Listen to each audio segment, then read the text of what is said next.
My name is Sabrina Wells, and I'm 31 years old. If you had asked me just 6 months ago where I thought I'd be by now, I would have smiled and told you something sweet. Probably sipping wine on our porch, wrapped in Marcus's hoodie, scrolling through Pinterest for wedding centerpiece ideas. We talk about names for our future kids. He liked Jordan for a boy. I was set on Lila for a girl.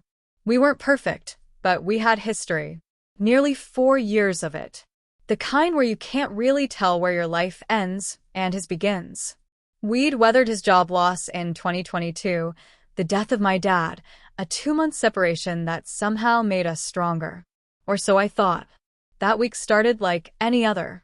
I was pulling 12-hour shifts at the hospital. It was back-to-school season, and every kid seemed to come in with a fever and a runny nose.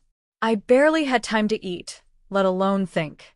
So when Marcus brought up the trip, I was halfway asleep on the couch, one shoe still on, chart notes blinking on my laptop screen. "Hey, babe," he said, rubbing my back gently. "You cool if I head to Savannah this weekend?" I turned my face toward him, groggy. "What's in Savannah?" He yawned. "Reggie's doing a little family cookout. You know how his mom is. Wants to see everyone before the holidays. Just chill, food, probably his old grill with the rusty legs." I nodded, letting my eyes close again. "That sounds nice. Should I take Monday off?" He hesitated for a second, just long enough for me to notice. Nah, it's nothing big. Don't stress. I'll just go for the weekend. I'll bring back peach cobbler." That was Marcus. Casual. Cool. Always knowing how to keep things light when I was drowning in work stress. I trusted him, so I didn't push. The next morning, over breakfast, I asked, "What time you leaving?" He was tossing clothes into his duffel bag, his good shoes, his pressed white shirt that he usually reserved for parties, and a bottle of cologne he hadn't touched since New Year's Eve. Still, I chalked it up to him wanting to feel fresh around family. Probably around 9. Long drive, you know?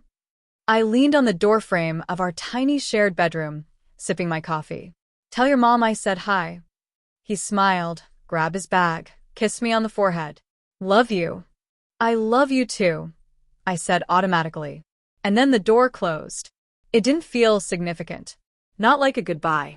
It felt like a see you Sunday kind of thing. The kind of weekend plan couples make all the time without thinking twice. I had Saturday night plans with my best friend Marissa. We were going to have a wine and pizza night at her place. So Friday, I spent most of the day catching up on laundry and reorganizing the kitchen cabinets Marcus always cluttered. At one point, I picked up my phone to ask what time he'd gotten in. That's when I noticed something weird. His location was off.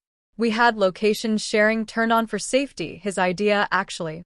A way to make sure we could always find each other in emergencies. But now, when I clicked the little map pin by his name, it said, "Location not available." I stared at it for a few seconds. Maybe his battery died. Or maybe he just turned it off by accident. It had happened before. Still, something about it stuck with me, like a splinter in my brain. But I let it go. I had things to do. That night, around 10:30, I was sitting on Marissa's couch with a blanket over my lap and a half-eaten slice of mushroom pizza in my hand. We were watching some cheesy rom-com on Netflix when my phone buzzed. Notification from Instagram. I glanced down, ready to ignore it, until I saw who it was. Reggie's wife had posted a story. "Celebrating love tonight. Clinking glasses ring #Garrison Estate." I clicked it. A flickering video of fairy lights strung across a giant garden, tall glasses of champagne being clinked, and in the background, what looked like rows of chairs. Wedding chairs. "Isn't that the venue in Savannah?" I asked Marissa, sitting up straight. She paused the movie. "The Garrison Estate? Girl, that place costs money." I clicked on the tag location. There were already posts under the tag.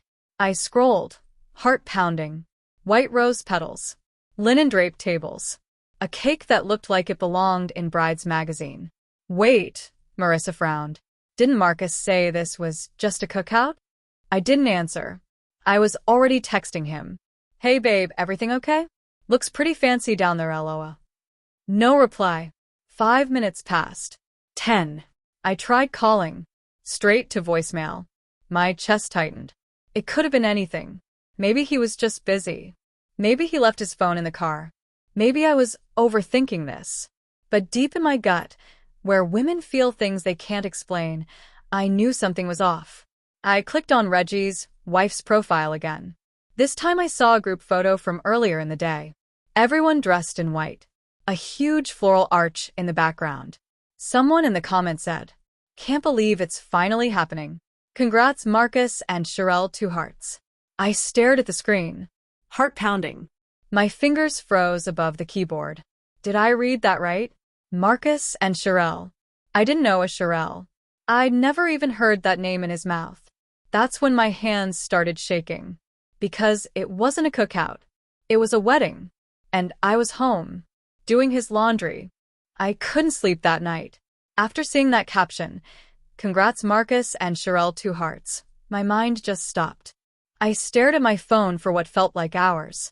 The screen kept dimming, but I'd tap it awake again, and again like I was waiting for it to tell me I was wrong. That it was a prank. A typo. A joke with terrible timing. But it wasn't. I scrolled through Reggie's wife's Instagram again. Closer this time.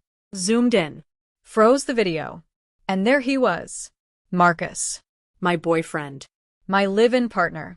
My someday husband. Wearing a light gray suit with a pale blue boutonniere. Smiling.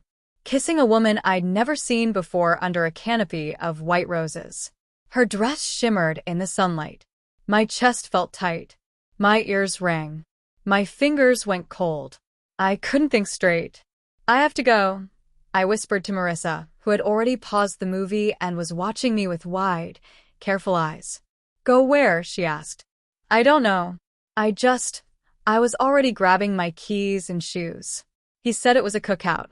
He looked me in the eyes and said it. He packed. He kissed me goodbye. He told me not to worry. "Sabrina, wait," she stood. "You need to calm down. Just take a breath." I stopped in the doorway. "He's marrying someone else, Marissa. While my clothes are still in his drawers. While our toothbrushes are still touching in the same damn cup." Tears were welling up, but I refused to let them fall. Not yet. I drove back to my apartment like I was in a fog. My thoughts blurred and sharp all at once. I couldn't remember the drive, just the flicker of traffic lights and the sting behind my eyes. Once home, I pulled out my laptop. My fingers were trembling, but I typed fast. Facebook, Twitter, LinkedIn. I searched Sherelle and Marcus with every variation I could think of. And there she was. Sherelle Bennett, 29, marketing manager. Lives in Atlanta. Recently posted a bridal shower gallery with a caption, "Can't believe I get to marry my best friend." One of the photos showed her resting her hand on her baby bump. Subtle but noticeable. Comments full of hearts and congratulations. I felt my body go completely still. Pregnant. He was marrying her. And she was pregnant. The timeline made no sense. Or maybe it did. If I admitted to myself that all those nights Marcus said he was working late, all the last-minute family obligations, all the times he turned his phone face down and said, "It's just my cousin texting dumb stuff," maybe those weren't little things. Maybe they were breadcrumbs, and I just didn't want to follow them. I texted him again. One word. "Why?" No response. I called. Straight to voicemail. I called again. And again. On the 4th try, he picked up. "Hello." His voice sounded out of breath. There was music in the background. Voices. Laughter. Marcus. My voice cracked like dry wood. What the hell is happening? A pause. A long one. Then he said, "I didn't want you to find out like this." "Oh, so you did plan to let me find out, just not until it was too late?" Another pause. "We've been done for a long time, Sabrina. You just didn't want to see it." "Done," I repeated, laughing in disbelief. "You kissed me goodbye yesterday. You slept in my bed the night before that. We paid rent together last week. And now you're married?" He didn't respond. I could hear someone calling his name faintly in the background. Maybe her. "I gave you everything," I whispered. "Time. Money. Loyalty. And you looked me in the face and lied." He sighed, like I was the one inconveniencing him. I didn't mean for it to be this messy. Then what did you mean, Marcus? I asked. To just vanish into a new life like I never existed? I don't owe you an explanation. And then he hung up. That was the moment it hit me, not just what he had done, but how casually he had done it. Like I was a chapter he had already finished reading, and now he was halfway through a new book, pretending the first never mattered. I stood in the kitchen, the hum of the refrigerator suddenly unbearable. I looked around at the apartment, the place we picked together, the couch we chose during a holiday sale, the Polaroid stuck to the fridge of us at Lake Lanier, the throw blanket he bought me after I had surgery. It all felt like evidence, like props from a play I didn't know I'd been cast in. I couldn't tell what was real anymore. Then my phone buzzed. A Facebook message request from Sherelle. My heart jumped. Hi, Sabrina. I'm so sorry to message you like this. I just found out about you. My hands shook as I opened the rest. I saw your name on the lease document Marcus accidentally emailed to me last week. He told me you were just an old roommate, but something didn't sit right. I looked you up. I'm so sorry. I had no idea. She attached screenshots, text messages from Marcus, promising her he'd handled everything, telling her I was just someone he used to know. One photo of them at a baby appointment, another of him kissing her belly, and then one last message. I had no clue. If I'd known, I swear I would have never. I closed the app. I couldn't cry. Not yet. I didn't know whether to scream, to pack, or to sleep for 100 years. But one thing was suddenly, vividly clear. I hadn't just lost a boyfriend. I'd been erased. There's a moment after betrayal where the pain becomes numbness. Not peace. Not forgiveness. Just a kind of emptiness where grief would be if I had the energy to feel it. That was me, the morning after Marcus's wedding. I sat on the edge of our bed. The bed we'd bought together from Wayfair. The one I'd paid off on my credit card. Our sheets still smelled like him. I hadn't slept. I hadn't eaten. There was just this weight in my chest like something had collapsed, and I was walking around with the rubble. My phone buzzed again. It was Sherelle. I'm sorry if I hurt you. He lied to both of us. I didn't know about the savings account or the lease or anything really. She kept messaging me like she needed me to absolve her.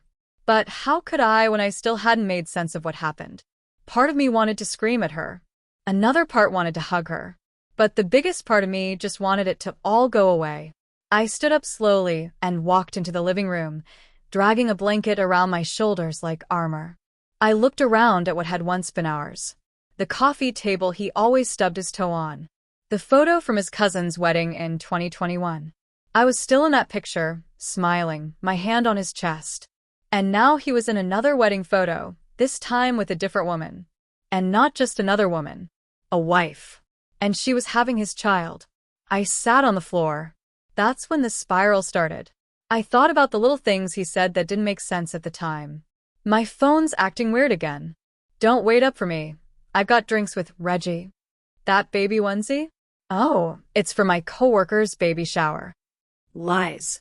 All of them. I had been living in a house built out of lies, and now the foundation had finally crumbled. The worst part? I still loved him. Or at least, the version of him I thought was real. The man who brought me soup when I was sick. Who remembered my dad's death anniversary. Who slow danced with me in our kitchen to a Frank Ocean song and whispered, "You're home to me." That version was dead now. Or maybe he never existed. And here's where things got complicated. I wasn't just emotionally broken. I was entangled.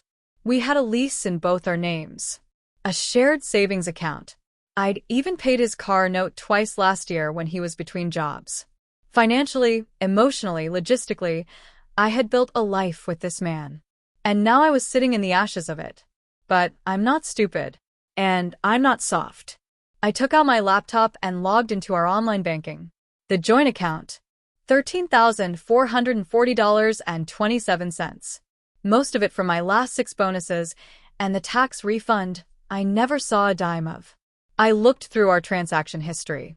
Over the past 4 months, Marcus had been slowly moving small amounts, $300 here, $200 there, into a separate account I didn't know about. The memo line said things like storage and utility split, but I knew now what that money had funded. The ring.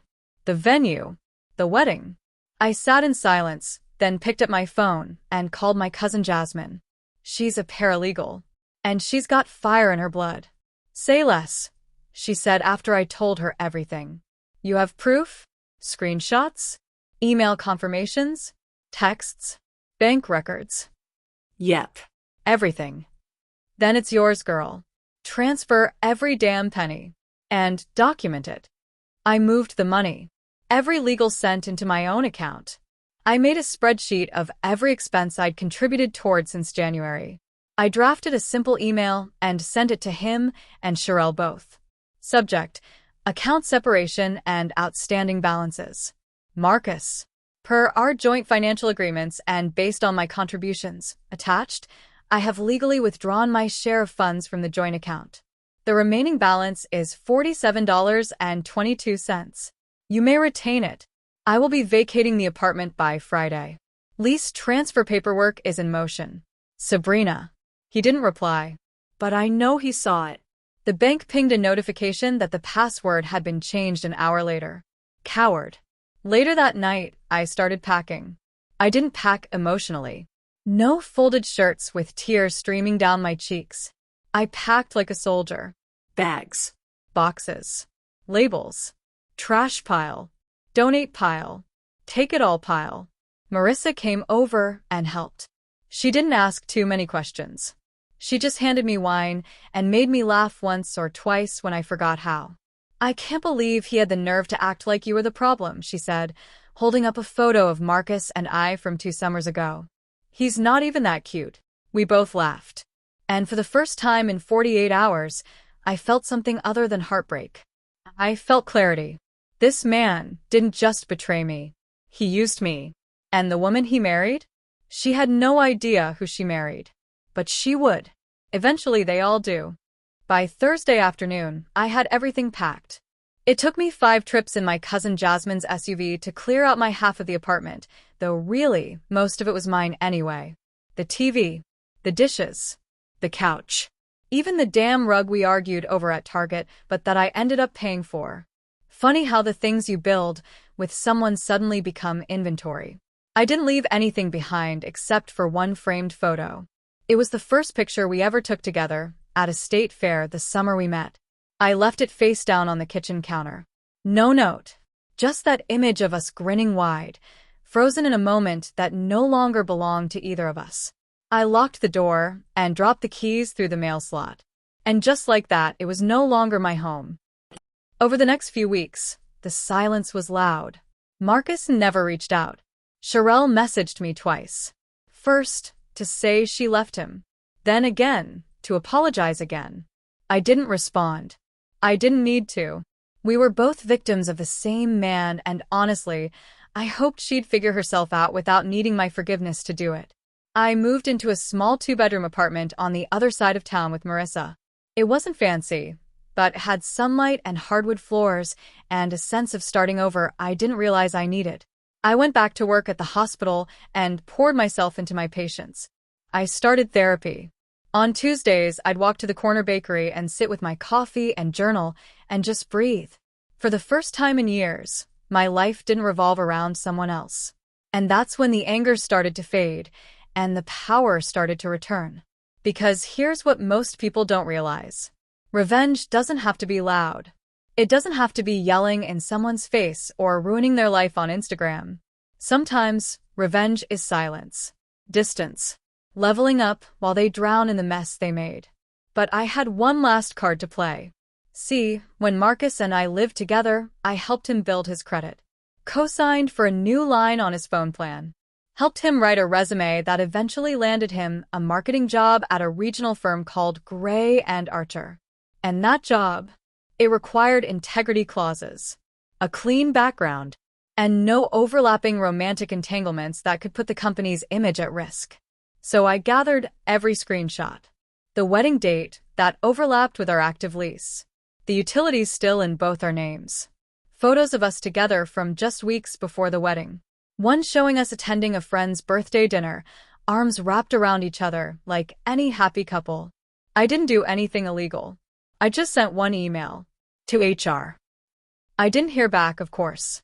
Corporations don't respond to personal drama.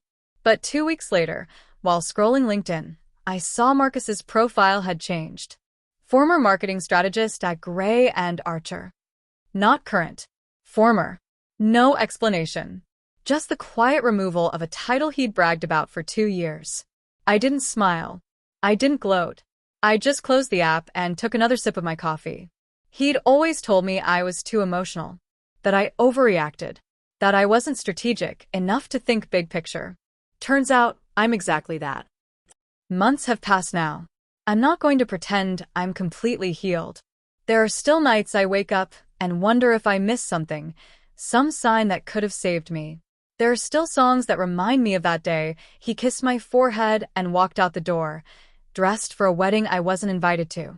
But there's also this steady warmth in me now, like a fire that never fully goes out, but no longer burns everything down. It just keeps me moving. A few weeks ago, I passed a jewelry store window and didn't feel anything. No bitterness. No ache. I just looked at the rings and thought, when it's right, it'll be mine. Not because I'm chasing it. Not because I'm waiting for someone to choose me. But because the next time I give my heart to someone, it'll be on my terms. Fully. Without fear. Without needing to fix anyone. Because I'm not broken. He was. And he still is. I know people want explosive endings. Viral justice. Drama. But sometimes the best revenge is this. A calm, unshakable peace. A life so full and rich that their absence becomes irrelevant. A version of yourself they'll never get to know again. So here I am. Still standing. Still soft, but sharper. And finally free.